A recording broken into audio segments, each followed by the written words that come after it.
Paris ஒலிம்பிக்கை பொறுத்த வரைக்கும் மிகப்பெரிய பேசுபொருளான விஷயம் அப்படின்னு பார்த்தோம்னா மல்யுத்த வீராங்கனை வினேஷ் போகட்டோட அந்த 100 கிராம் எடை அப்படிங்கிறது தான். ஆரம்பத்தில் இந்த சர்ச்சை வெளியான நிலையில் இந்தியா வந்து வினேஷ் போகத்துக்கு தன்னோட முழு சப்போர்ட்டையும் கொடுத்துருந்தாங்க.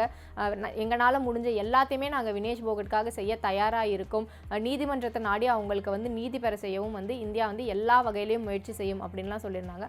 ஆனால் ஒரு கட்டத்துக்கு அப்புறம் என்ன ஆயிடுச்சு அப்படின்னா, இந்தியாவோட ஒலிம்பிக் சங்கம் தான் வந்து ஏதோ சதி செஞ்சு வினேஷ் போகட்டுக்கு வந்துட்டு அந்த 100 கிராம் எடையை வந்து குறைக்க முடியாமல் பண்ணிட்டாங்க, அவங்களுக்கு கரெக்டான அசிஸ்டன்ஸை இவங்க வந்து கொடுக்கல அப்படின்னு நிறைய தகவல்கள் வந்து வெளியாக ஆரம்பிச்சது, நிறைய வதந்திகளாகவும் இருந்தது. இந்த சூழலில் இப்போ பிடி உஷா, அதாவது இந்திய ஒலிம்பிக் சங்கத்தோட தலைவரான பிடி உஷா என்ன சொல்லியிருக்காங்க அப்படின்னா, எடை அப்படிங்கிறது வந்து கரெக்டாக வச்சுக்க வேண்டியது வீரர்களோட பொறுப்பும் அவங்களோட பயிற்சியாளரோட பொறுப்பும் தான். அதுக்கும் இந்திய ஒலிம்பிக் சங்கத்துக்கும் எந்த தொடர்புமே கிடையாது. இந்திய ஒலிம்பிக் சங்கத்தில் இடம்பெற்றிருக்கிற மருத்துவர் குழுவுக்கு வந்து இதை தொடர்பு படுத்தி பேசுறது அப்படின்னு எந்த வகையிலையுமே நியாயம் கிடையாது.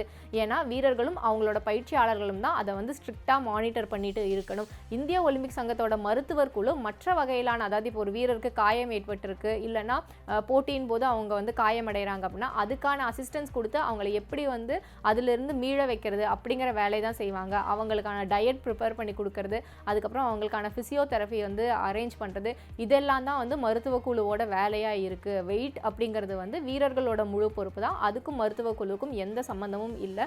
தேவையில்லாமல் மருத்துவ குழுவை பற்றி மறுபடியும் வர தகவல்கள் அப்படிங்கிறது எங்களுக்கு மிகுந்த மன வருத்தத்தை கொடுக்குது. ஸோ இதை பற்றி இதுக்கப்புறம் பேச வேண்டாம் அப்படின்னு சொல்லியிருக்காங்க. இதுக்கு முன்னாடியே இந்த விஷயத்த ஒருத்தர் சொல்லியிருந்தாங்க. அவங்க யார் அப்படின்னு பார்த்தோம்னா சாய்னா நேவால் என்ன சொல்லியிருந்தாங்க அப்படின்னா, வினேஷ் போகட்டுக்கு இது வந்து ஒரு முதல் ஒலிம்பிக் கிடையாது, ஏற்கனவே வந்து 2 முறை ஒலிம்பிக் போட்டியில் கலந்துருக்காங்க, இது அவங்களோட 3வது ஒலிம்பிக் போட்டி. அப்படி இருக்கும்போது வெயிட்டை பற்றி அவங்க தான் ரொம்ப அக்கறையாக இருந்திருக்கணும். அவங்களோட அக்கறையின்மையும் இந்த பிரச்சனைக்கு ஒரு மிகப்பெரிய காரணமாக இருந்திருக்கு. அதனால மற்றவங்க யாரையும் ப்ளேம் பண்ணுறதுக்கு முன்னாடி வினேஷ் போகட் தன்னையும் வந்து சரிபார்த்துக்கணும், சுய பரிசோதனை செய்யணும் அப்படின்னு சொல்லியிருந்தாங்க.